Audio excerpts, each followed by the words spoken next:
নমস্কার। জ্যোতিষ আগাম পূর্বাভাস। জ্যোতিষ যদি আমরা জেনে যাই আমাদের আগাম দিনগুলো কিভাবে চলবে সেটা কিন্তু আমরা জেনে যেতে পারি। তো আজ আপনাদের সম্বন্ধে বৃষ রাশি সম্বন্ধে কিছু কথা বলব। বৃষ রাশি হলো দ্বাদশ রাশির দ্বিতীয় রাশি। এই রাশির অধিপতি হলো শুক্র। দেখুন, এটা হলো কিন্তু স্থির রাশি। আগের মেষ রাশি কিন্তু চর রাশি, বৃষ রাশি স্থির রাশি। এর অধিপতি শুক্র হওয়ার কারণে এই রাশির যে সমস্ত জাতক জাতিকা রয়েছে তারা কিন্তু একটু বিলাস প্রিয় হয়, একটু সৌন্দর্য প্রিয় হয়। যেহেতু শুক্র সৌন্দর্যের কারক গ্রহ, আরাম ভোগ এই কারক গ্রহই হলো শুক্র। আর সে কারণে এই রাশির জাতক জাতিকা গুলো কিন্তু এরা এই ধরনের প্রতি একটা তাদের আকর্ষণ থাকে। দেখুন, বৃষ রাশির প্রতীক কিন্তু একটি ষাঁড়, অর্থাৎ যে কিন্তু ধীর স্থির ভাবে বসে আছে। আপনি কিন্তু ষাঁড়কে যদি না ডিস্টার্ব করেন তখন কিন্তু সে আপনাকে কিছু করবে না, সে কিন্তু চুপচাপ একই জায়গায় বসে থাকবে। ঠিক সেইভাবে বৃষ রাশির জাতক জাতিকাকে ভাবা যায়। বৃষ রাশির জাতক জাতিকারা কিন্তু এমনিতে ধীর স্থির ভদ্র নম্র, কিন্তু যতক্ষণ আপনি তাকে না খোঁচাবেন, যতক্ষণ না আপনি তাকে রাগাবেন, সে কিন্তু রাখবে না। সে রেগে গেলে কিন্তু ভয়ানক। যেমন একটি ষাঁড় কিন্তু রেগে গেলে আপনাকে এবারে গুতিয়ে শেষ করে দেবে। ঠিক সেরকমই একদম বৃষ রাশির জাতক জাতিকা। আর এই বৃষ রাশির জাতক জাতিকারা তারা কিন্তু অমিতব্যয়িতার ফলে, অর্থাৎ অত্যধিক খরচ তারা করে কিন্তু এই সৌন্দর্য, আরামপ্রিয় এইগুলোর পিছনে। তারা কিন্তু তখন জীবনের সঞ্চয়ের জায়গাটা তাদের একটু কম হয়ে যায়।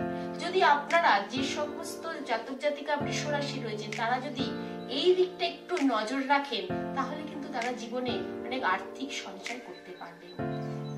দেখুন, বর্তমান বছরে এই 2021 সালে আপনাদের নবমে এই এখন কিন্তু বসে রয়েছে বৃহস্পতি শনি।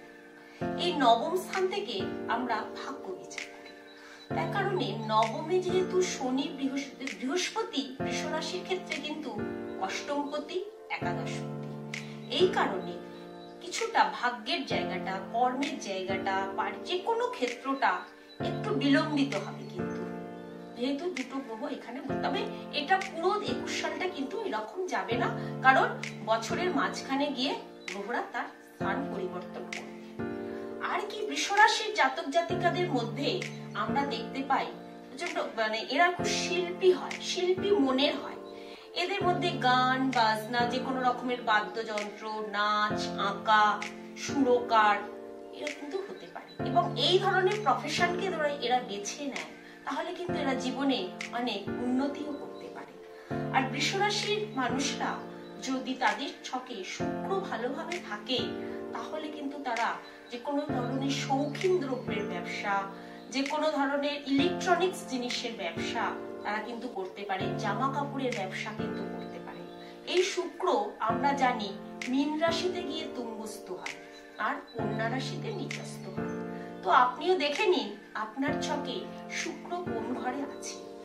শুধু শুক্রের উপরই আপনার ছকটা কিন্তু পুরো নির্ভর করছে না। আমি কিন্তু প্রত্যেকটা ভিডিওতেই বলি একটা গ্রহই কিন্তু আপনাকে সরাসরি ভাবে সবকিছুতে কিন্তু ডিপেন্ড করছে না। আপনাকে জীবনে চলতে গেলে কিন্তু সবকটা গ্রহকেই আপনাকে লক্ষ্য রাখতে হবে।